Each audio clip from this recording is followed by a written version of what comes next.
భారత రాజ్యాంగం Indian constitution అమల్లోకి వచ్చి ఈ సంవత్సరం 2026తో 77 సంవత్సరాలు పూర్తయింది. మరి 77 సంవత్సరాల్లో భారత రాజ్యాంగం ఈ దేశంలో ఏమాత్రం అమలవుతుంది దాని గురించి మాట్లాడితే మొత్తం మనం ఇండియన్ కాన్స్టిట్యూషన్ భారత రాజ్యాంగం యొక్క రిఫరెన్స్ పీఠిగా ప్రియాంబుల్లో పెడతాం. ప్రియాంబుల్లో ఉంటుంది. ప్రియాంబుల్లో మనం చెప్తాం India is the sovereignty secular socialist democratic republic country అని, ఇంకా స్వేచ్ఛ సమానత్వం సౌభ్రాతృత్వం న్యాయం ఇట్లా మొదలైన విషయాలు అందులో ఉంటాయి. వాటిలో ముఖ్యమైన వాటి గురించి మనం మాట్లాడదాం. ఫస్ట్ సెక్యులర్ అంటే India is the secular country. అన్ని మతాల కలయిక దేశం, ఒక మతం కలిగిన దేశం కాదు.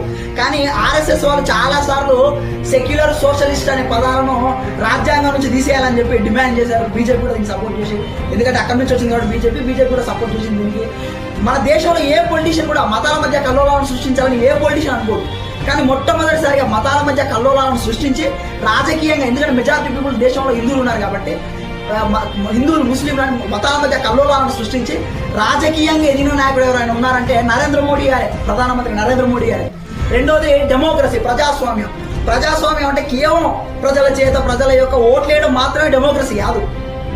అసలు ఈ ఎలక్షన్స్ వస్తే ఎలా ఉంటుంది? ఈ పొలిటీషియన్స్ మతాన్ని తీసుకొస్తారు, కులాన్ని తీసుకొస్తారు, డబ్బులను ఎలా ఖర్చు పెడతారు. ఏ దేశంలో ఖర్చు పెట్టినంతగా మన దేశంలో ఎలక్షన్స్ వస్తే కేవలం ఎన్నికల టైంలో కొన్ని కోట్ల రూపాయలు ఖర్చు చేస్తారు.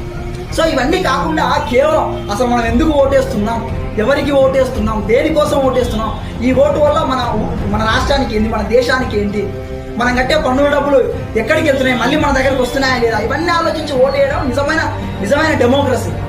ఇది నేను ఇంతకుముందు ఒక వీడియోలో చైనా ఇండియాని కంపేర్ చేస్తూ మాట్లాడుతూ చైనా డెవలప్ అయింది, మన ఇండియా ఇంకా డెవలప్ అవ్వలేదు అంటే ఒక వ్యక్తి కామెంట్ చేసి చైనాలో ఒకటే పార్టీ ఉంటుంది, మన దేశంలో డెమోక్రసీ ఉంది, చాలా పార్టీలు ఉన్నాయి, ఎలక్షన్స్ ఉంటాయి, అది అని చెప్పాడంటే మనం కూడా ఒక పార్టీ పెడితే డెమోక్రసీ తీసేద్దామా? డెమోక్రసీ కారణం చేత డెవలప్మెంట్ కాకపోవడం ఏంటి? ఈ పిచ్చి రాజకీయ నాయకులు ఉండడం వల్ల డెవలప్మెంట్ కావట్లా దేశం. సో ఇంకోటి రూల్ ఆఫ్ లా